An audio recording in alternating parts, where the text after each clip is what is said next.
Football ইতিহাসের পাতাটা আজ নতুন করে লিখুন, কারণ আজ আমরা কথা বলছি এমন একজন মানুষকে নিয়ে যিনি গোলপোস্টের সামনে দাঁড়ালে প্রতিপক্ষের স্ট্রাইকারদের হাঁটু কাঁপতে শুরু করে। হ্যাঁ, ঠিক ধরেছেন, আর্জেন্টিনার একমাত্র বিশ্বকাপ জয়ী বাজ পাখি এমিলিয়ানো মার্টিনেজ। 2026 সালে ইউরোপা লিগের ফাইনালে শেষ বাঁশি বাজার সাথে সাথেই ক্যামেরা যখন ওনার দিকে ধরল, দেখা গেল এই জায়ান্ট গোলকিপার মাঠের মধ্যে হাঁটু গেড়ে বসে আবেগে বাচ্চাদের মতো কাঁদছেন, আর কাঁদবেনই না বা কেন।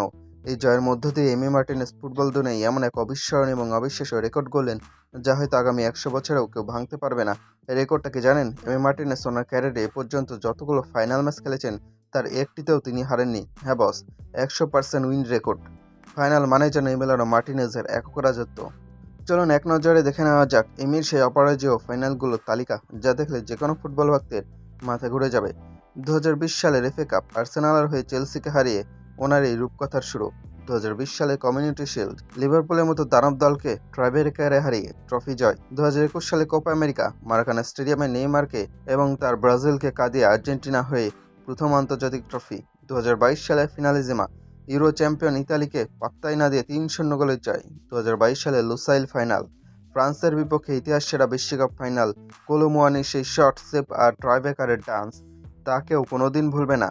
24 সালে কোপা আমেরিকা কলম্বিয়াকে হারিয়ে back to back Copa America জয়। এবং সর্বশেষ 2026 সালের ইউরোপা লিগ জার্মান ক্লাব ফ্রাইবুর্গকে হারিয়ে অ্যাস্টন ভিলার ইউরোপের মুকুট এনে দেওয়া।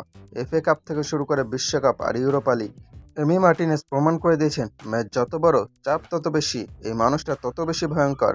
ওনার নামের পাশে ডাব্লু পোস্ট দেওয়া ছাড়া ফুটবল ভক্তদের আর কোনো উপায় নাই। তবে এই ইউরোপা লিগ জয়ের পেছনে গল্পটা কিন্তু মোটেও সহজ ছিল না। চলুন একটু ফ্ল্যাশব্যাকে যাই। এই 25-26 সিজনের একদম শুরুতে কিন্তু অ্যাস্টন ভিলা ছাড়তে চেয়েছিলেন। উনি চেয়েছিলেন কোনো একটা বড় এলিট ক্লাবে গিয়ে চ্যাম্পিয়ন্স লিগ খেলতে।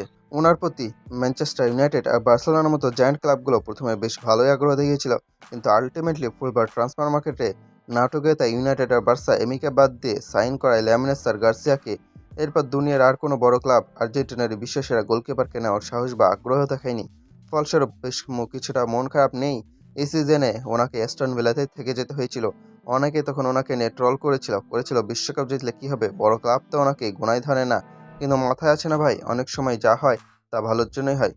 বিধাতা হয়তো ওনার জন্য অন্য কোনো স্ক্রিপ্ট লিখেছিলেন। এমি মার্টিনেজ বড় ক্লাবের রিজেকশন ভুলে অ্যাস্টন ভিলাতে থেকে গিয়েছিলেন বলেই আজ ইতিহাস হলো। ভিলাতে ছিলেন বলেই ওনার নামের পাশে এখন যুক্ত হলো ইউরোপের অন্যতম মর্যাদাপূর্ণ ট্রফি ইউরোপা লিগ। একজন গ্রেট গোলকিপার হওয়ার জন্য যে দুইটা মেইন ক্রাইটেরিয়া বা শর্ত লাগে, এক দেশের হয়ে বিশ্বকাপ জেতা এবং দুই ক্লাবের হয়ে মেজর কোনো ইউরোপিয়ান ট্রফি জেতা। মার্টিনেজ এখন গোলকিপার হিসেবে এই দুইটা বক্সই সম্পূর্ণ টিকমার্ক দিয়ে দিলেন। ফুটবল বিশ্ব ওনাকে যতই খেপাটা বলুক, ওনার নাচ নিয়ে যতই বিতর্ক, দিন শেষে ট্রফি ক্যাবিনেট কিন্তু ওনার কথাই বলে। অ্যাস্টন ভিলার বাজ পাখি এখন ইউরোপের আকাশেও ডানা মেলে দিয়েছে। অভিনন্দন এমি মার্টিনেজ, ফুটবল দুনিয়া ওনার এই অপরাজেয় ফাইনাল রেকর্ড আজীবন মনে রাখবে।